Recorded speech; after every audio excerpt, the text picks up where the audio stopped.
Suture or repair of testicular injury. An incision is made in the scrotum to expose the testis.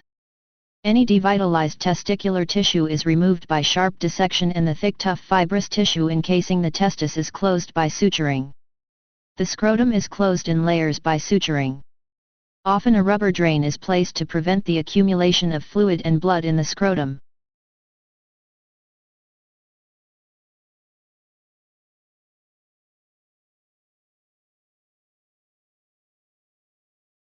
Repair of tunica vaginalis hydrocele, bottle type.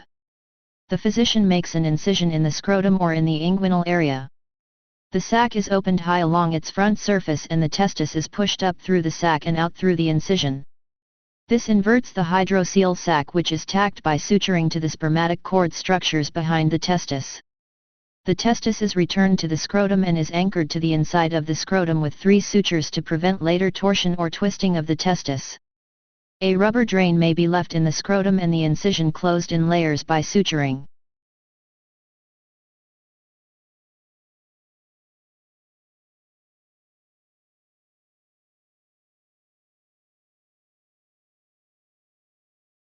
Repair of inflatable urethral/bladder neck sphincter, including pump, reservoir, and cuff.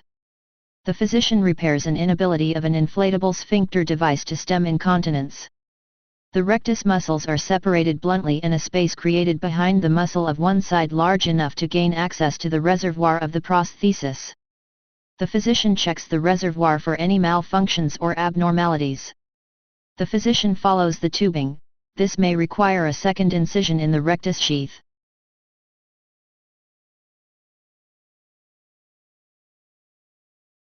A space is dilated within the spongy carpal tissue where the cylinder tubing is checked. After both cylinders are examined, they are test inflated to ensure that they reach into the glans portion of the corpora and that there is no buckling when they are inflated. The physician closes the incisions. The reservoir is filled and all connections are made. Several test inflations and deflations are performed during closure. The physician places a catheter in the bladder for about 1 day.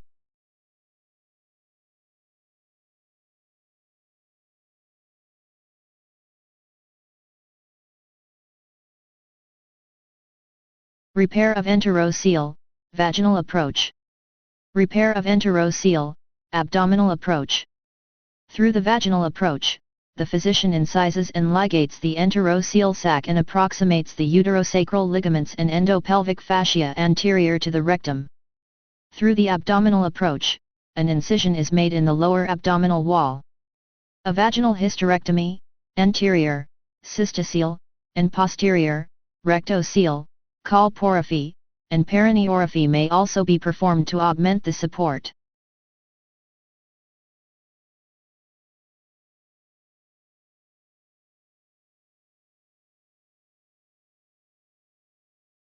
Paravaginal defect repair, including repair of cystocele, if performed, open abdominal approach. Vaginal approach.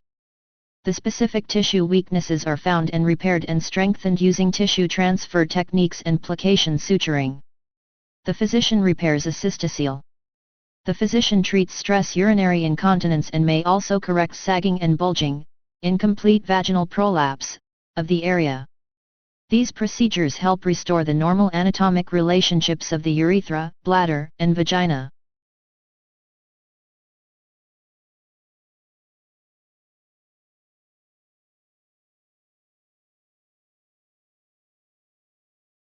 Would it be appropriate to report Code 57284 in conjunction with Code 57267 during the same session?